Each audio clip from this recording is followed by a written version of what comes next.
So ಇದೇ ಪ್ರಕರಣದಲ್ಲಿ ಈಗ A1 ಆಗಿರುವಂತಹ ಪವಿತ್ರ ಗೌಡ ಸೊ ಅವರು ಜಾಮೀನು ಕೋರಿ ಅರ್ಜಿಯನ್ನ ನಿನ್ನೆ ಸಲ್ಲಿಸಿದರು.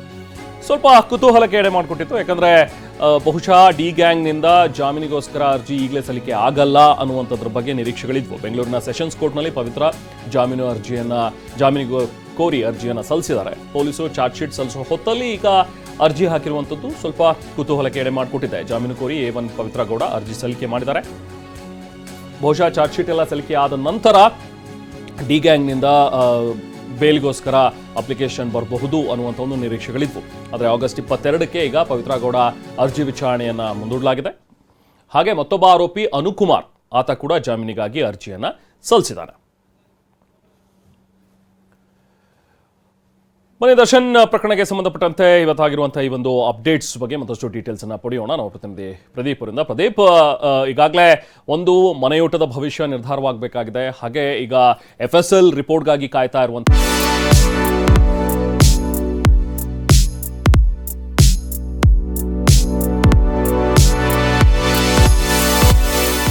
ಪೊಲೀಸರು ಬಹುಶಃ ಇನ್ನೇನು 20 ದಿನದಲ್ಲಿ ಚಾರ್ಜ್ ಶೀಟ್ ಸಲ್ಲಿಸ್ತಾರೆ ಅನ್ನುವಂಥದ್ದಿದೆ.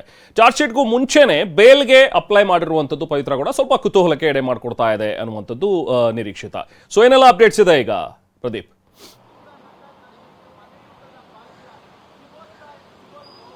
ರೆಹಮಾನ್, ರೇಣುಕಾಸ್ವಾಮಿ ಹತ್ಯೆ ಪ್ರಕರಣಕ್ಕೆ ಸಂಬಂಧಪಟ್ಟಂತೆ ಇವತ್ತು 3 ಬೆಳವಣಿಗೆಗಳು ಆಗ್ತಾ ಇರುವಂಥದ್ದು. ಅದು ಮೊದಲನೇದಾಗಿ ಮನೆ ಊಟಕ್ಕೆ ಅರ್ಜಿಯನ್ನು ಸಲ್ಲಿಸಿದ್ರು ದರ್ಶನ್ ಅವರು. ಈ ಸಂಬಂಧ ಇವತ್ತು ಹೈಕೋರ್ಟ್ನ ಏಕಸದಸ್ಯ ಪೀಠದಲ್ಲಿ ಆ ಅರ್ಜಿ ಮತ್ತೆ ವಿಚಾರಣೆಗೆ ಬರಲಿದೆ. ಅಂದರೆ ಈ ಹಿಂದೆ ವಿಚಾರಣೆ ನಡೆಸಿದಂತಹ ಹೈಕೋರ್ಟ್ನ ಏಕಸದಸ್ಯ ಪೀಠ ಜೈಲು ಅಧಿಕಾರಿಗಳಿಗೆ ಈ ಒಂದು ಅರ್ಜಿ ಏನಿದೆ ಈ ಸಂಬಂಧ ಉತ್ತರವನ್ನು ನೀಡಿ ಅಂತ ಹೇಳಿ 10 ದಿನದಲ್ಲಿ ವರದಿಯನ್ನು ನೀಡಿ ಅಂತ ಹೇಳಿ ತಿಳಿಸಿತ್ತು. ಈ ಹಿನ್ನೆಲೆ ಜೈಲಧಿಕಾರಿಗಳು ಮನೆ ಊಟವನ್ನು ದರ್ಶನ್ ಅವರಿಗೆ ನೀಡಬೇಕಾ ಬೇಡವಾ ಅಂತ ಹೇಳಿ ತಮ್ಮ ಅಭಿಪ್ರಾಯವನ್ನು ಹೈಕೋರ್ಟ್ಗೆ ವರದಿ ಮುಖಾಂತರ ಸಲ್ಲಿಸಿದರೆ ಆ ಒಂದು ವರದಿ ಮತ್ತು ಇವತ್ತು ಅರ್ಜಿ ವಿಚಾರಣೆ ಇದೆ, ಅದು ಇವತ್ತು ಏಕಸದಸ್ಯ ಪೀಠದಲ್ಲಿ ಬರಲಿದೆ. ಇವತ್ತು ದರ್ಶನ್ ಪರ ವಕೀಲರು ಮತ್ತು ಸರ್ಕಾರಿ ಪರ ವಕೀಲರು ಸಹ ಈ ಸಂಬಂಧ ವಾದ ಪ್ರತಿವಾದವನ್ನು ಸಹ ಮಾಡಲಿದ್ದಾರೆ. ಇದು ಒಂದು ಕಡೆ ಆದರೆ ಮತ್ತೊಂದು ಕಡೆ ಇವತ್ತು ಜಾಮೀನಿಗೆ ಅರ್ಜಿ ಸಲ್ಲಿಸಿರುವಂಥದ್ದು. ಅಂದರೆ ಸದ್ಯಕ್ಕೆ ಸಿಕ್ಕಿರುವಂಥ ಮಾಹಿತಿ ಪ್ರಕಾರ ಈ ಪ್ರಕರಣದ A1 ಆರೋಪಿಯಾಗಿರುವಂತಹ ಪವಿತ್ರ ಗೌಡ ಮತ್ತು ಅನುಕುಮಾರ್ ಇನ್ನೊಬ್ಬ ಆರೋಪಿ A16 ಆರೋಪಿಗೂ ಸಹ ಜಾಮೀನು ಅರ್ಜಿ ಸಲ್ಲಿಸಬಹುದು ಅಂತ ಹೇಳಲಾಗ್ತಾ ಇದೆ.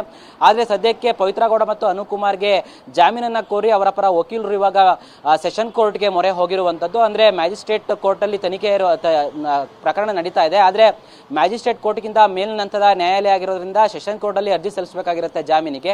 ಈ ಕಾರಣಕ್ಕಾಗಿ ಪವಿತ್ರ ಗೌಡ ಪರ ವಕೀಲರು ಮತ್ತು ಅನುಕುಮಾರ್ ಪರ ವಕೀಲರು ಇವಾಗ ಜಾಮೀನನ್ನ ಕೋರಿ ಅರ್ಜಿಯನ್ನು ಸಲ್ಲಿಸಿದರೆ ಸದ್ಯಕ್ಕೆ ಪವಿತ್ರ ಗೌಡ ಅರ್ಜಿ ಸಂಬಂಧ 22ಕ್ಕೆ ಮತ್ತೆ ವಿಚಾರಣೆ ಬರಲಿದ್ದು. ಅಂದರೆ ವಿಚಾರಣೆಯನ್ನು ಮುಂದೂಡಿದ್ದಾರೆ ನ್ಯಾಯಾಧೀಶರು. ಪೊಲೀಸ್ನವರಿಗೆ ನೋಟಿಸನ್ನು ನೀಡಿ ಅಂದರೆ ಆಕ್ಷೇಪಣೆ ಸಲ್ಲಿಸಬೇಕು ಅಂತ ಹೇಳಿ.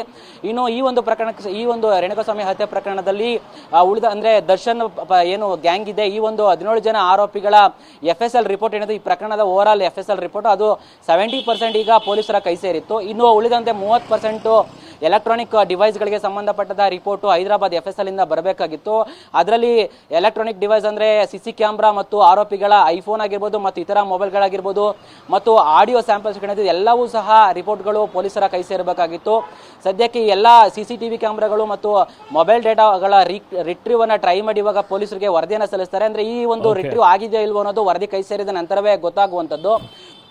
ಇದ್ರ ಜೊತೆಗೆ ಚಾರ್ಜ್ ಶೀಟು ಇನ್ನು 20 ದಿನದಲ್ಲಿ ಸಲ್ಲಿಸಬೇಕಾಗಿರೋದ್ರಿಂದ ಟೋಟಲ್ ಆಗಿ ಎಲ್ಲ FSL ರಿಪೋರ್ಟ್ಗಳು ಇನ್ನು 3 ದಿನದಲ್ಲಿ ಕೈ ಸೇರೋದ್ರಿಂದ ಎಲ್ಲವನ್ನ ಪರಿಶೀಲಿಸಿ ಪೊಲೀಸರು ಇದನ್ನ ಚಾರ್ಜ್ ಶೀಟ್ನಲ್ಲಿ ಅದನ್ನ ಉಲ್ಲೇಖವನ್ನ ಮಾಡಿ ಕೋರ್ಟ್ಗೆ ಸಲ್ಲಿಸೋಕೆ ತಯಾರಿ ಅಂದರೆ ಕೊನೆ ಹಂತದ ತಯಾರಿಯಲ್ಲಿ ಇರುವಂಥದ್ದು. Rehman. Okay, thank you Pradeep.